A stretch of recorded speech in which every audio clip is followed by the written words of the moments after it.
Hello friends, कैसे हैं आप सब। उम्मीद है सब बहुत बहुत अच्छे होंगे और आप लोगों की तैयारी खूब जोरों पर चल रही होगी।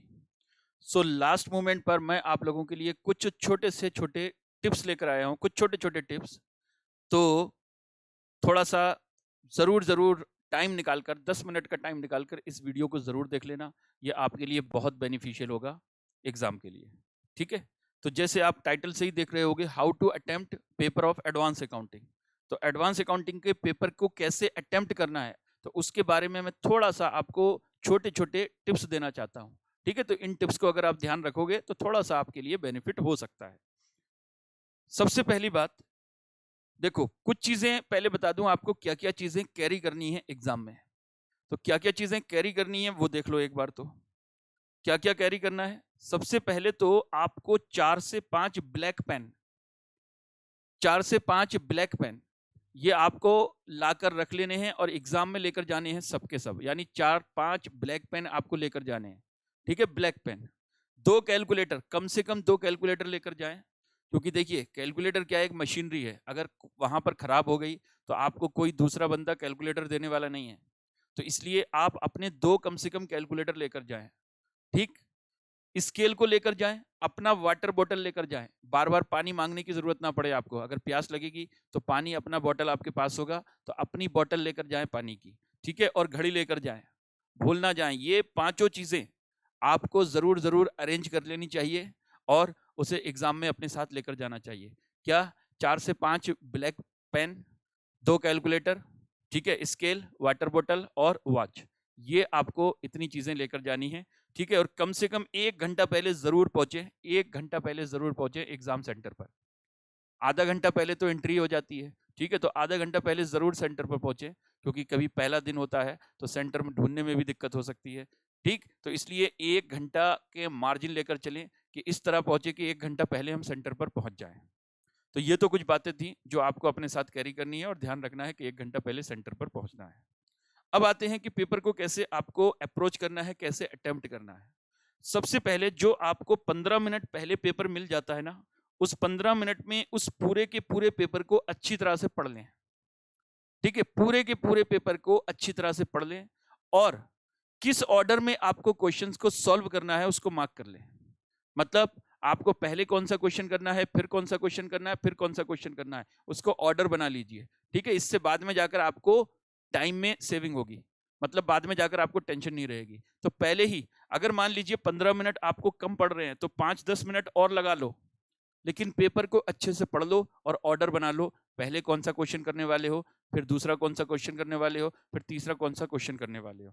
ठीक है। तो set the order of question which you are going to solve. जो आप क्वेश्चन सॉल्व करने जा रहे हो उसका पहले 15 20 मिनट में, 15 मिनट तो आपको बोनस के तौर पर मिलते ही हैं पेपर को पढ़ने के लिए। बाकी अगर 5 10 मिनट और भी लग जाएं तब भी कोई दिक्कत नहीं है। आप पहले अच्छे से पेपर को पढ़ लें, स्टडी कर लें पेपर को। ठीक है। और ऑर्डर बना लीजिए कौन सा क्वेश्चन पहले करना है, कौन सा बाद में करना है। अब सवाल उठता है, सर हम कौन सा क्वेश्चन पहले करें और कौन सा क्वेश्चन बाद में करें। आप सबको पता है कि दो सेक्शन होंगे। सेक्शन 1 जो एमसीक्यू वाला होगा और सेक्शन 2 जो होगा वो आपका सब्जेक्टिव वाला होगा। तो देखो, मैं तो आपको ये बोलूंगा, आपने पेपर जब 15 मिनट में पढ़ा होगा तो आपको पता लग गया होगा कि कौन से क्वेश्चंस आपको अच्छे से आते हैं और कौन से क्वेश्चंस आपको अच्छे से नहीं आते। अगर सेक्शन 1 एमसीक्यू वाला आपको अच्छे से आता है, आप श्योर हो कि कम से कम उसमें से 25 मार्क्स का तो आप अटेम्प्ट कर लोगे अच्छे से। मतलब कम से कम 25 नंबर तो आपके पक्के हैं। अगर आप इसको सॉल्व करते हो तो बेटा पहले सेक्शन 1 को कंप्लीट कर लो। अगर 25 नंबर भी आपको लग रहा है कि आप 25 नंबर आसानी से उसमें अटेम्प्ट कर सकते हो, तो इसका मतलब पहले वही क्वेश्चन कर लो। इससे क्या होगा कि पहले 25 30 मिनट में आपका 30 नंबर का पेपर सॉल्व हो जाएगा। अगर एक दो क्वेश्चन आपको नहीं भी आते हैं उस एमसीक्यू में तो उसे छोड़ते चलो, कोई बात नहीं है, बाद में देख लेना उसको।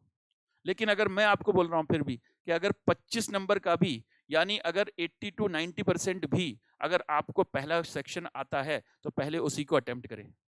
ठीक है। ये जल्दी सॉल्व हो जाएगा और आपको एक कॉन्फिडेंस बढ़ जाएगा कि हाँ मेरे हाथ में कम से कम 25 से 30 नंबर तो आ गए पहले आधे घंटे में ही। ठीक है।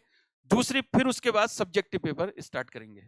लेकिन अगर आपको पार्ट 1 नहीं आता, आपको लग रहा है कि यार इसमें मेरे को सिर्फ 10 से 15 नंबर का ही मैं श्योर हूं, बाकी के बारे में श्योर नहीं हूं, तो फिर पहले सेक्शन 1 को मत करना।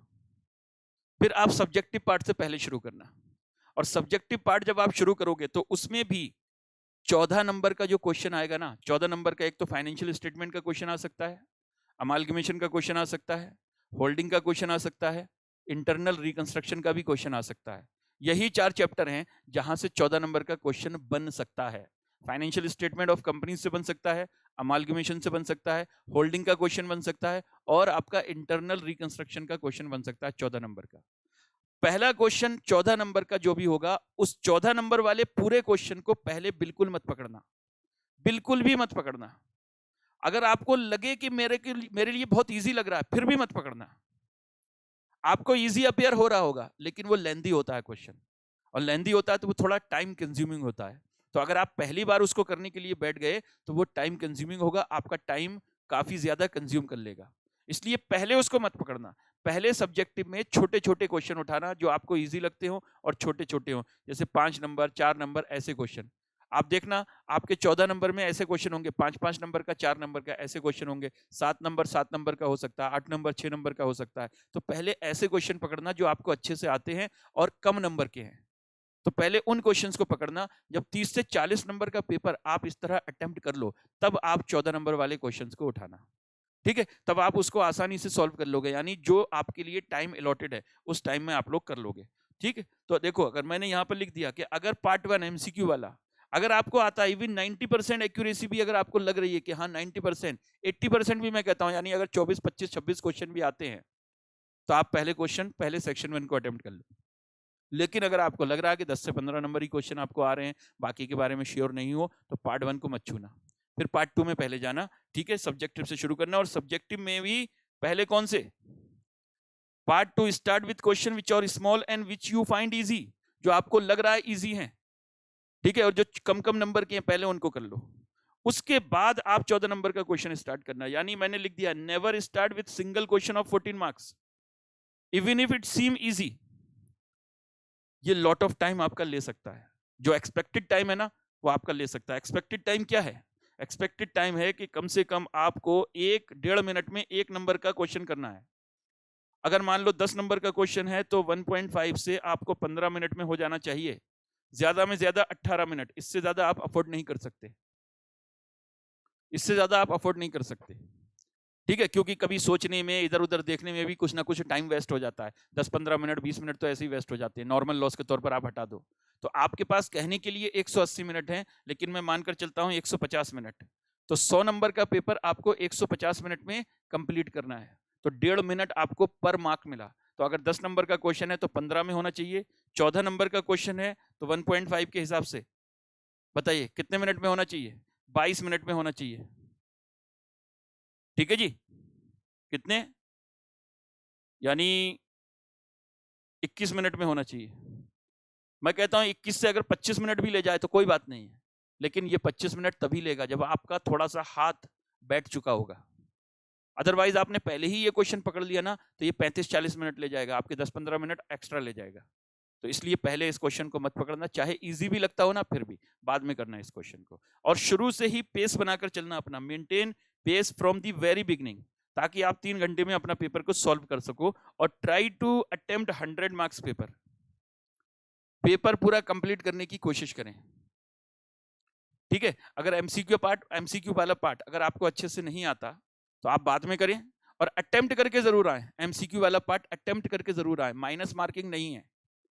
तो अगर आप श्योर भी नहीं हो ना, अगर आपको इधर उधर से पता चल जाए तो कर लो, कोई बात नहीं है। अगर आपको कहीं से पता नहीं चल रहा, फिर भी अगर जो आपको बेस्ट आंसर लग रहा है वो आप जरूर लगा कर आए, क्योंकि माइनस मार्किंग नहीं है। अगर मान लीजिए अगर आपने 4-5 तुक्के भी मार दिए और उसमें से 2 क्वेश्चन भी ठीक हो गए तो आपको तो 2 नंबर मिल ही गए ना, या 2-2 नंबर वालों पर तुक्का मार दिया, अगर आपके 2 क्वेश्चन भी ठीक हो गए तो 4 नंबर आपको मिल गए ना।